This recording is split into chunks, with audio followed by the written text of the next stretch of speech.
Hello mga ka-reels, it's me again. Ang ating recipe for today ay chicken kabsa. Ayan, naglagay lang ako ng mantika or oil sa ating kaldero, ating paiinitin. Ang sunod natin gagawin dyan ay magigisa na tayo ng bawang, sibuyas, kamatis.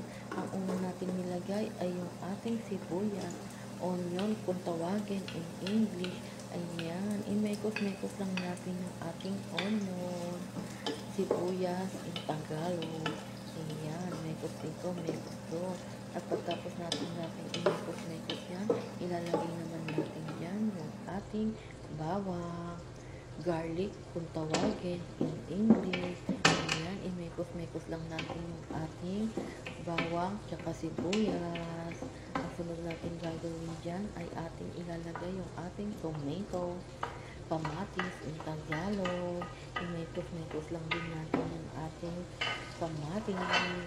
Ayan, imekos-mekos natin yung ating bawang, sibuyas, kamatis hanggang sa ito ay maging brown. Ang sunod naman natin yung gagawin ay maglalagay tayo ng ating mga spices.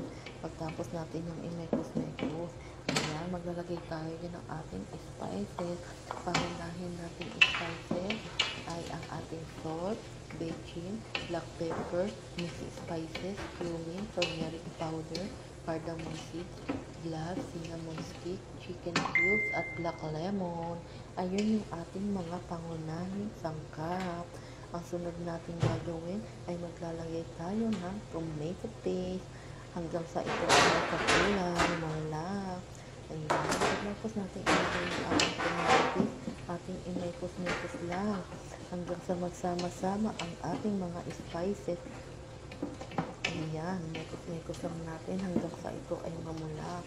At pagtapos natin yung imekos-mekos, yung ating hiniwang isa't kalahating manok ay atin ilalagay sa ating pinagsama-samang sangkap. Ayan.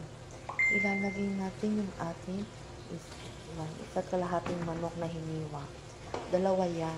Yung kalahati, tinira ko kasi ipa-fried chicken ko siya para sa aming ulam. Ayan. Kita nyo naman si video kung ano ang aking ginagawa. Ganyan lang kasimple magluto ng chicken kabsa. Imekos-mekos lang din natin yung ating manok para magsama-sama ang ating mga sangkap at kumapit sa ating manok. Ganyan lang kasimple magluto ng Arabic food kaysa sa Filipino food. Ayan, imekos-mekos lang din natin yan. Ating tatakpan din yan pagtapos natin imekos-mekos. Tatakpan natin ng mga ilang minuto. Pagkatapos niyan ay ating bubuksan para imekos-mekos ulit. Baliktad natin, ibalentong-balentong ulit natin yung ating manok. At pagtapos natin yung ibalentong-balentong, ating lalagyan ng ating tubig. Yung mainit na tubig ang ilalagay natin dyan para mabilis siyang maluto. Ayan. Nalagay tayo ng isang ganyang tubig sa ating minekos-mekos na manok. Ayan. Ganyan lang kasimple. At pagtapos natin nilagyan ng tubig, ating tatakpan ng ilang oras at ating lulutuin.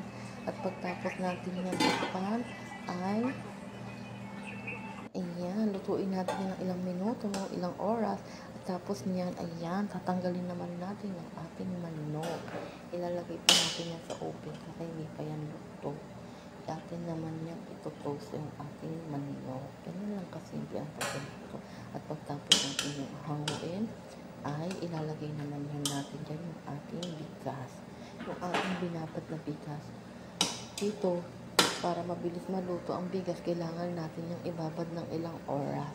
Ayan. Pagtapos natin yung ayan na ang ating bigas. Lalagyan na natin sa ating pinagtanggalan na manok. Ayan.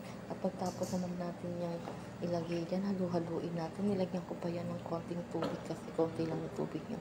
Baka kasi mahilaw masyadong. Ayan. Ating tatakpan yan. Ilulutuin natin yan ng ilang oras. Ko pa yan ng tubig para kasi medyo medyo maihilaw pagka konti lang yung tubig. Hindi ko lang pinakita sa video at ating tatakpan at lulutuin natin yan ng ilang oras. Dumako na tayo sa ating manok at ating ilalagay yan sa ating oven para siya mapusta. Ayan, ipasok na po sa ating oven. Ating lutuin ng ilang oras. Ayan. Tapos na yung ating pagluluto. Ayan na yung ating finished product. Thank you for watching.